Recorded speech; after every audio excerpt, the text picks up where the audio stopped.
কাকার অস্থি ভাসাতে গিয়ে দামোদরে ভেসে গেল ভাইপো। হুলস্থুল পরিস্থিতি দুর্গাপুরের বীরভানপুর শ্মশানঘাটে। তলিয়ে যাওয়া যুবকের নাম সুব্রত পাল, বয়স 26, দুর্গাপুরের নেতাজি নগর কলোনির চাষিপাড়া এলাকার বাসিন্দা। স্থানীয় সূত্রে জানা যায়, বুধবার সুশান্ত পাল নামের এক ব্যক্তির মৃতদেহ দাহ করতে যায় পরিবার পরিজনদের সুব্রত পাল। সন্ধ্যায় মৃতদেহ দাহর পর সুশান্তবাবুর অস্থি বিসর্জন করতে দামোদর নামে বেশ কয়েকজন। তখনই ভরা দামোদরে সুব্রত তলিয়ে যাচ্ছে দেখে আরো দুজন সুব্রতকে বাঁচানোর চেষ্টা করে, তারাও তলিয়ে যেতে থাকে। পাড়া প্রতিবেশীরা কোনো রকমে এই দুজনকে উদ্ধার করলেও সুব্রতকে উদ্ধার করা সম্ভব হয়নি। নিমিষের মধ্যে শোরগোল পড়ে যায় বীরভানপুর শ্মশান জুড়ে।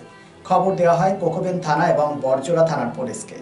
অন্ধকার নেমে আসায় উদ্ধার কার্য চালানো সম্ভব হয়নি। আত্মীয় বাবান বণিক বলেন, আমার কাকা শ্বশুর মারা গিয়েছিল, তাকে দাহ করার জন্য শ্মশানে গিয়েছিলাম। অস্থি বিসর্জন করতে আরেক কাকা শ্বশুরের সাথে বেশ কয়েকজন গেছিল। তখনই কাকা শ্বশুর এবং তার ছেলে সুব্রত তলিয়ে যাচ্ছিল। সকলে মিলে কোনো ক্রমে কাকা শ্বশুরকে উদ্ধার করে, কিন্তু সুব্রত তলিয়ে যায়। এলাকায় শোকের ছায়া।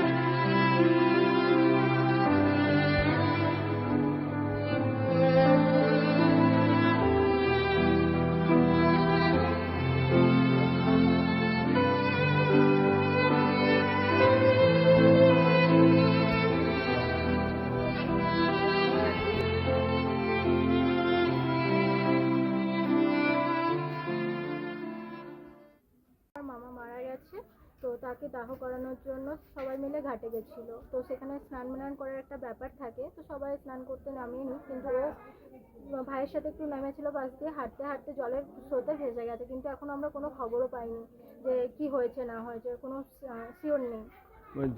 না, এখনো তারা আসেনি, তারা খোঁজাখুঁজি করছে।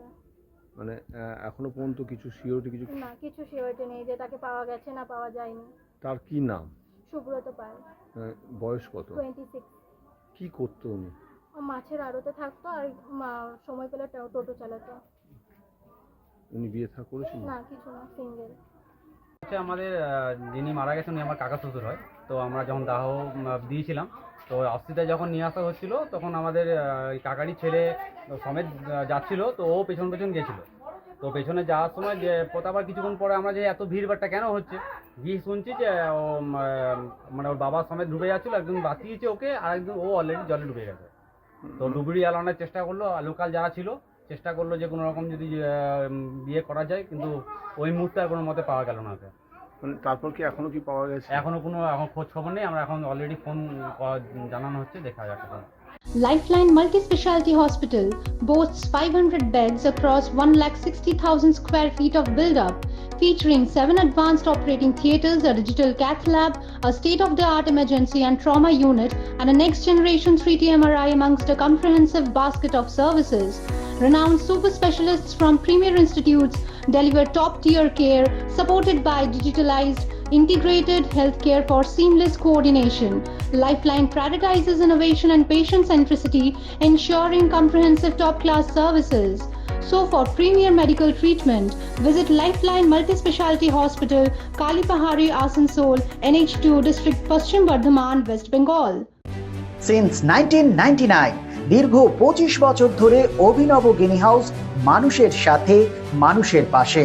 অভিনব গিনি হাউসে রয়েছে সোনা, রূপো ও হীরের আধুনিক ডিজাইনের হালকা ও ভারী গহনার বিপুল সম্ভার। আপনার বাজেটের মধ্যেই অভিনব গিনি হাউস আপনাকে দেবে এক উষ্ণ পরিষেবা। বিবাহ, অন্নপ্রাশন থেকে শুরু করে যে কোনো মাঙ্গলিক অনুষ্ঠান এবং উৎসবের আগিনায় আপনার সেরা পছন্দ অভিনব গিনি হাউস।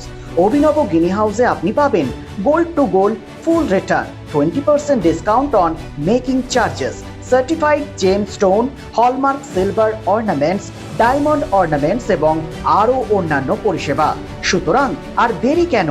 আপনার পছন্দের জিনিসটি বেছে নিতে আজই চলে আসুন অভিনব গিনি হাউস, বিসাইড বাজার, Kolkata, GT road, Asansol. Phone number 9641225883, এছাড়া 03412311 920।